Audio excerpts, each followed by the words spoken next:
হ্যাঁ, আমরা এতক্ষণ যাবৎ অনেক কথাই শুনলাম ই-কমার্স কিভাবে করা যেতে পারে। তার আগে আমরা একটু জেনে নেই এই ই-কমার্স কিছু কিছু ওয়েবসাইটগুলো, যেমন এর মধ্যে আছে অ্যামাজন, ওয়ালমার্ট, ইবে এবং আলিবাবা। আচ্ছা, এখন ই-কমার্স আমরা কিভাবে করতে পারি চলুন দেখি। ই-কমার্স করার জন্য আমাদের প্রথম যে ধাপগুলো সেগুলো লক্ষ্য করা যাক। ই-কমার্স ওয়েবসাইটের জন্য রিসার্চ, রিকোয়ারমেন্টস, আর্কিটেকচার ইত্যাদি। তারপর সেখান থেকে আমাদের রিকোয়ারমেন্টস অনুযায়ী ডিজাইন, বিল্ড, তারপর আমরা ওয়েবসাইটটাকে লঞ্চ করব। ই-কমার্স ওয়েবসাইটটা লঞ্চ করার আগে যে প্রসেসগুলো আমরা দেখলাম সংক্ষিপ্ত আকারে, এর ডিটেলসে আমরা যাই।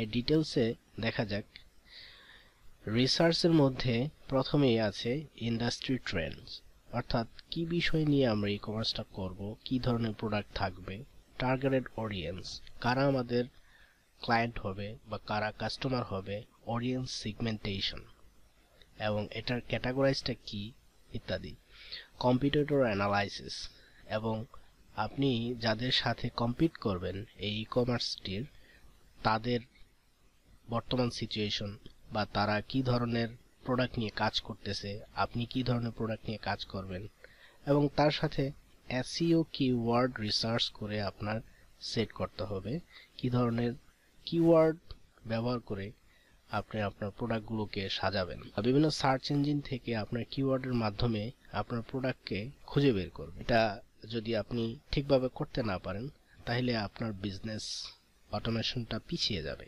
আপনার মার্কেটিং পিছিয়ে যাবেন। ইন্ডাস্ট্রি ফার্স্ট, কি ধরনের প্রোডাক্ট, এর প্রাইস, এর সাপ্লাই অ্যান্ড ট্রেন্ডস, এগুলোকে আমরা বিবেচনায় রাখবো। তারপরে understanding target audience, demographic, age, gender, socio economics, products, purchase frequency, quantity versus price, internet savvy, mobile use, tablet use ইত্যাদি। অর্থাৎ আপনার টার্গেট অডিয়েন্স যারা আছে তাদের টোটাল ক্যাপাবিলিটিটা কি, তাদেরকে কোথায় আপনি খুঁজে পাবেন এবং তাদেরকে কি দিয়ে আপনি আপনার বিজনেসটাকে সুন্দরভাবে রান করতে পারবেন।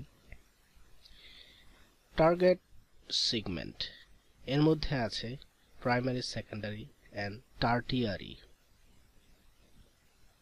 হ্যাঁ, এবার এসইওর মধ্যে কি আছে, কিওয়ার্ড আইডেন্টিফিকেশন, সার্চ ভলিউমস, কোন ধরনের কিওয়ার্ডের কি ধরনের সার্চ ভলিউম, অর্থাৎ কিওয়ার্ড অ্যানালাইসিস এবং সেই কিওয়ার্ডটার কম্পিটিশন কীরকম, online competitor analysis, advertising, e source offers, website functions, user experience, social media presence.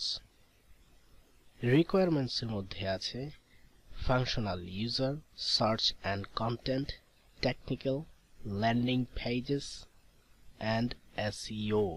এখানেও এসইও করতে হবে, কারণ আপনার যে সমস্ত রিকোয়ারমেন্টগুলো আছে landing page, technical and search and content ইত্যাদি সব কিছুই আপনার প্রয়োজন। হ্যাঁ, এবার আসি আমরা function, basic and advance functionality. আপনার ওয়েবসাইটের ফাংশনালিটিটা কি হবে, এটার বেসিক থেকে শুরু করে অ্যাডভান্স লেভেলের ফাংশনালিটিগুলোকে আপনাকে আইডেন্টিফাই করতে হবে এবং সে অনুযায়ী আপনার কোডগুলোকে লিখতে হবে, অথবা আপনার বিভিন্ন ধরনের যেগুলো আপনার রিপোজিটরি আছে গিটহাবে পাবেন বা বিভিন্ন ধরনের সোর্স আছে সেখান থেকে আপনি নিয়ে সেটাকে মডিফাই করে আপনি নিজের মতো করে আপনার কোডটাকে সাজিয়ে আপনার সাইটটাকে ডেভেলপ করতে পারেন। ট্রানজ্যাকশনাল শপিং কার্টগুলো যেন এমন হয় আপনি যেই টার্গেট অডিয়েন্সদেরকে নিয়ে কাজ করতেছেন তাদের যে ট্রানজ্যাকশনাল ব্যাপারটা আছে, অর্থাৎ তারা যে পারচেস করবে, যে প্রোডাক্টগুলো পারচেস করবে, সেই প্রোডাক্টগুলো পারচেস করার ক্ষেত্রে তাদের অর্থ প্রদানের কোনো প্রকারের হ্যারাসমেন্টে না পড়তে হয় এবং সেটা যেন হয় সিকিউর। ইউজার প্রোফাইল ম্যানেজমেন্ট, যারা আপনার এখানে ক্লায়েন্ট হিসেবে থাকবে তাদের প্রত্যেকেরই একটা ইউজার প্রোফাইল থাকবে, পরবর্তীতে তারা যেন সেখান থেকে পারচেস করলে তার হিস্ট্রি থেকে দেখতে পারে যে সে কি কি পারচেস করলো, বা আপনারাও সেখান থেকে দেখতে পারেন ব্যাকএন্ড থেকে যে তারা কি কি পারচেস করলো, এই ক্লায়েন্টটা কিরকম। ক্লায়েন্ট বেসিস আপনাদের বিভিন্ন ধরনের টার্গেটেড ইমেল ক্যাম্পেইন অথবা সোশ্যাল মার্কেটিং করতে পারবেন। ইনভেন্টরি ডেলিভারি ট্র্যাকিং, অর্থাৎ যে সমস্ত প্রোডাক্টগুলো আপনি ডেলিভারি দিবেন সেই সমস্ত প্রোডাক্টের একটা ট্র্যাকিং সিস্টেম থাকতে হবে, যে আপনার প্রোডাক্টটা ঠিক জায়গায় ঠিক মতো ঠিক সময়ে পৌঁছালো কিনা। তারপর আছে অ্যাডমিন ফাংশনালিটি। ফুল অ্যাডমিনিস্ট্রেশন কন্ট্রোল করার জন্য আসলে একটি ব্যাকইন ড্যাশবোর্ড প্রয়োজন। সে ব্যাকইন ড্যাশবোর্ড থেকে আপনি আপনার ইচ্ছে মতো ওয়েবসাইটের মাধ্যমে আপনার বিজনেস প্লেটা খুব ভালো করতে পারবেন। এবার আসি content search, format, sections, information, description. Content সার্চের ক্ষেত্রে আপনি যে সমস্ত কন্টেন্টগুলো আপনি দিবেন সেই সমস্ত কন্টেন্টগুলোর একটা ইনফরমেশন থাকবে, ডেসক্রিপশন থাকবে। Content management, access, authorizations. এই কন্টেন্টগুলো কে অ্যাক্সেস করতে পারবে বা কারা কারা অ্যাক্সেস করতে পারবে, কন্টেন্টগুলোর মডিফিকেশন কারা কারা করতে পারবে, সেটার একটা অ্যাক্সেস লেভেল তৈরি করে তাদেরকে সেটাকে হ্যান্ড ওভার করা যেন যায়, সেভাবে আপনার ব্যাকইন সাপোর্টটা যেন দিতে পারেন। First location of information. আপনার ওয়েবসাইট এটা একটা সাইট, এখান থেকে যেমন সবাই ইনফরমেশন নিবে ভার্চুয়ালি, অ্যাকচুয়ালি যেখান থেকে আপনার ইনফরমেশনটাও নিতে পারবে সেটার একটা লোকেশন আপনার ওয়েবসাইটে দিয়ে দিতে হবে। Basic and advance search behaviour, content generated areas. আপনার যদি কোনো প্রকারের কোনো প্রোডাক্টের এগেইনস্টে কারো কোনো কমেন্টস থাকে সেগুলো যেন আপনারা ব্যাকইন থেকে হ্যান্ডেল করতে পারেন, সেই ধরনের একটা সিস্টেম রাখবেন। Technical site security. আপনার টেকনিক্যাল ফ্যাক্টরটা হচ্ছে আপনার সাইটের একটা সিকিউরিটির প্রয়োজন, কারণ এত সুন্দর করে সাজালেন সাইটটাকে বাট আপনার সাইটের কোনো সিকিউরিটি নেই, সেটার মধ্যে যে কেউ যখন তখন এসে যা ইচ্ছা তাই করে যাবে, এটা তো হতে পারে না। তাই আপনার সাইট সিকিউরিটির জন্য সর্বোত্তম পন্থাগুলোই ব্যবহার করবেন। পরবর্তীতে সাইট সিকিউরিটির ব্যাপারে বিশদ আলোচনা করা হয়েছে আর অন্যান্য ভিডিওতে আপনারা দেখে থাকবেন।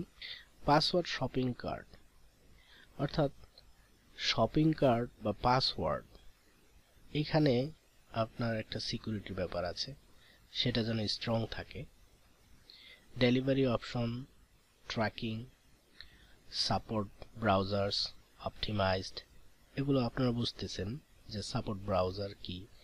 সাইটটা যেন ক্রস ব্রাউজার সাপোর্টেড হয়, অর্থাৎ যে কোনো ব্রাউজারে আপনার ওয়েবসাইটটা ওপেন হবে ইজিলি, এতে করে কোনো প্রবলেম হবে না, এবং সেটা যেন মোবাইল, ট্যাবলেট এবং ডেস্কটপ, ল্যাপটপ যে কোনো ডিভাইসে ওপেন হয়।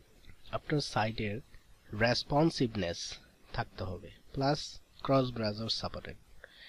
Speed page, loading time. আপনার পেজটার যদি লোডিং টাইম বেশি নেয় তাহলে আপনার পেজে বাউন্স বেড়ে যাবে, অর্থাৎ আপনি যখন টেকনিক্যাল অ্যানালাইসিস করবেন আপনার পেজের এর র্যাঙ্কিংটা কি হবে, সেক্ষেত্রে দেখবেন আপনার পেজে বাউন্স বেড়ে যাচ্ছে। সাইটে যখন কেউ প্রবেশ করে এবং সেখানে যদি লোডিং টাইমটা বেশি নেয়, স্বভাবতই যে কেউ চাইবে না বেশি সময় ব্যয় করে আপনার পেজ ওপেন করুক, তাই পেজ লোডিং টাইমটার দিকেও খেয়াল রাখতে হবে। ল্যান্ডিং পেজটা যতটা সম্ভব ঝামেলামুক্ত রাখতে হবে এবং এমন কিছু বিষয় নিয়ে রাখতে হবে যে বিষয়টা দেখে যাতে যে কেউ বুঝতে পারে যে আপনার পুরো সাইটের মধ্যে কি আছে এবং কোথায় ক্লিক করে কোথায় যেতে পারবে এবং কি কি পাওয়া যেতে পারে, এটার একটা ম্যাপিং। সাইটটার ল্যান্ডিং পেজটা যেন ম্যাপের মতো থাকে আপনার পুরো সাইটের মধ্যে কি আছে তার। লেআউট স্ট্রাকচার, এটা অবশ্যই এটা একটা ক্রিয়েটিভ ফ্যাক্টর, এটা আপনারা নিজেরা বিবেচনা করে রাখবেন কিভাবে এটা করবেন।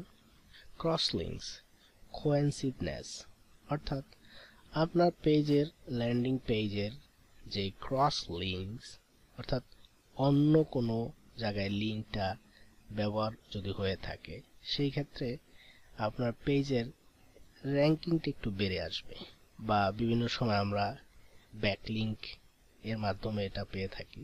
ট্যাব কন্টেন্ট ইন্ডেক্স, তারপর এসইও। এসইও এর আগেও বলেছি, এই ক্ষেত্রেও ল্যান্ডিং পেজের ক্ষেত্রেও আপনার এসইওর গুরুত্ব বেশ।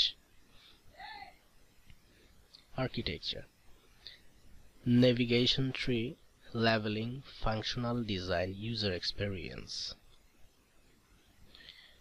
Navigation tree, detailed taxonomy, cluster item groups, prioritize item groups, importance placement order within tree, quick links, cross links, navigation errors.